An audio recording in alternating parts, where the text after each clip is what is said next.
This is Optimal Finance Daily, episode 1550. Is side hustling to make more money really a good idea? By Madison Block with WomenWhoMoney.com. And I'm your host and personal finance enthusiast, Diana Merriam. This is a show where I read to you from some of the best personal finance blogs on the planet, sometimes a little too enthusiastically, but I can't help it. Money is an incredible resource that we can use to craft the life of our dreams. So thanks for joining me today and every day. And before we get to it, have you subscribed to our other podcasts? We cover personal development and minimalism, health, relationships, entrepreneurship, and life advice on the other shows. Just search for Optimal Living Daily wherever you get your podcasts to find them. But for now, let's get right to today's post as we optimize your life. Is side hustling to make more money really a good idea? By Madison Block with WomenWhoMoney.com. Whether you want to stop living paycheck to paycheck, stash more money in your emergency fund, or boost your retirement savings, earning extra income is top of mind. You know it will require trading time for money, and you wonder if it's worth it. Everyone seems to have some kind of side hustle, but you're still not sure if it's right for you, and questions are swirling in your head. What side gig would be best to pursue? Would contract work or getting a part-time job make more sense? And what about side hustles and taxes? Will all the extra money you earn just go to Uncle Sam? Let's take a look at side hustles, who has them, why they're so popular, and any tax implications they may have. Then you can better decide if it's a good idea for you to take on a side gig to make more money. What is a side hustle? A side hustle is any work you do to generate extra income beyond what you earn at your full-time job. Examples of everyday side hustles include driving for Uber or Lyft, making and selling jewelry online, babysitting, and freelancing. How many people have side gigs? Roughly 40% of Americans have side work of some sort, and half of all millennials report having a side hustle. It makes sense that millennials are more likely than other generations to have side hustles, given that millennials in general have more student loan debt and less financial security than their parents had at the same age. There are several different reasons people might hustle on the side, but for many people, it's a necessity. American Consumer Credit Counseling's recent survey on second incomes found that 43% of survey respondents have a side gig just to keep up with their bills they cannot pay with only one job. The survey also found that 22% have a side hustle so they can pay off credit cards. 74% of respondents make $0 to $200 a week working their side hustle, while 10% earn $500 or more. 71% of respondents list a part-time job as their side gig, while 16% offer freelance services, 12% work a gig economy job like driving for Uber, and 1% sell old items. It's troubling that so many people rely on extra income from side hustles to cover everyday expenses because income from side work is often irregular. So if you're selling crafts online and you have a slow month, your finances could suffer. If you can't pay the rent with the income from your full-time job and you had a bad month with your side hustle, you may have to resort to using credit cards to get by, digging yourself deeper into debt. How do taxes work if you have a side hustle? If you have a second income from a side hustle, you already know what that means, taxes. How do taxes work for side hustles? It depends on the work you're doing. If your side gig is a part-time job, like waiting tables or bartending, you'll get a W-2 at tax time.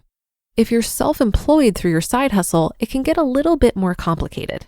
Instead of a W-2, you'll get a 1099, and you'll have to pay quarterly taxes on your self-employment income.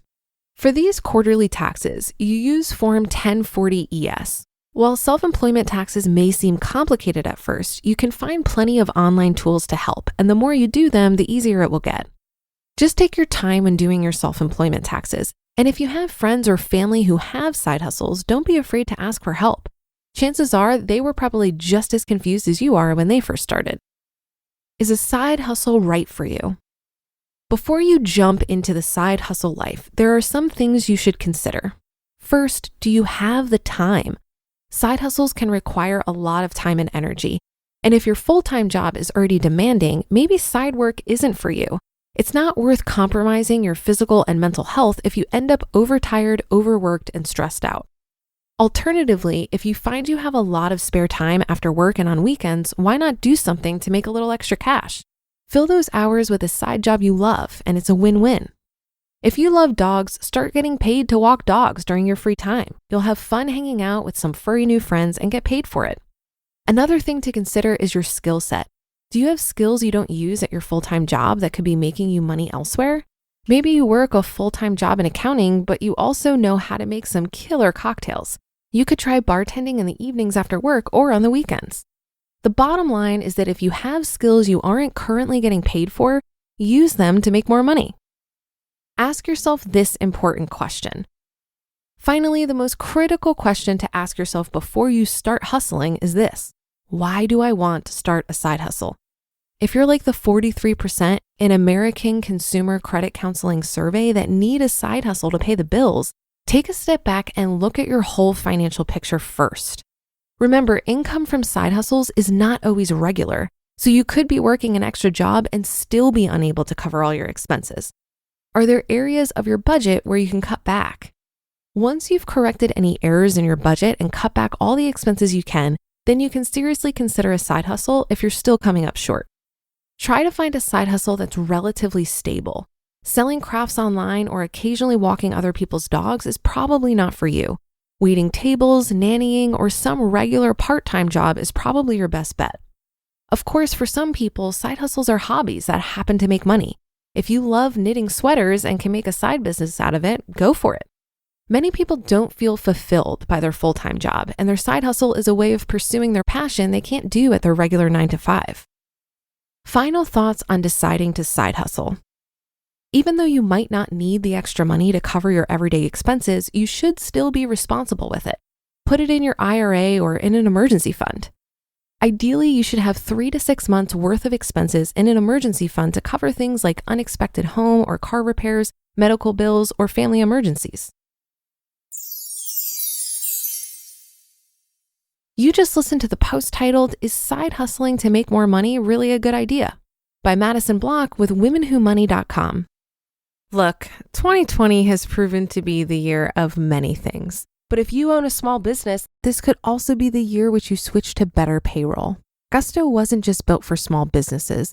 It was built for the people behind them. Their online payroll is so easy to use. Gusto can automatically calculate paychecks and file all your payroll taxes, which means you have more time to run your business. Plus, Gusto does way more than payroll. Gusto helps with time tracking, health insurance, 401ks, onboarding, commuter benefits, offer letters, access to HR experts. You get the idea. It's super easy to set up and get started. 3 out of 4 customers say they run payroll in 10 minutes or less, our Optimal Living Daily team included. And if you're moving from another provider, they can transfer all of your data for you. It's no surprise 94% of customers are likely to recommend Gusto. Here's the best part. Because you're a listener, you get 3 months totally free. All you have to do is go to gusto.com/OFD. Again, that's gusto.com/OFD. I'm telling you, you're going to love Gusto. Get started today. gusto.com/OFD. Side hustles are a great way to increase income. And if you can find something a bit more stable, I think it helps manage the risk associated with all your income coming from one employer. We all know we should be diversifying our investments, yet we rarely talk about diversifying our income. It was important to me to figure out a side hustle that was energizing and scratched my itch for creative expression. That way, the sole purpose of it wasn't just for additional income. As a matter of fact, hosting this podcast is my first side hustle. It was a great opportunity because I already spend time reading personal finance blogs, so it's not like I needed to find extra time to do this. And it really complements other things I do for creative expression, like the Economy Conference, which is an event I produce about financial independence.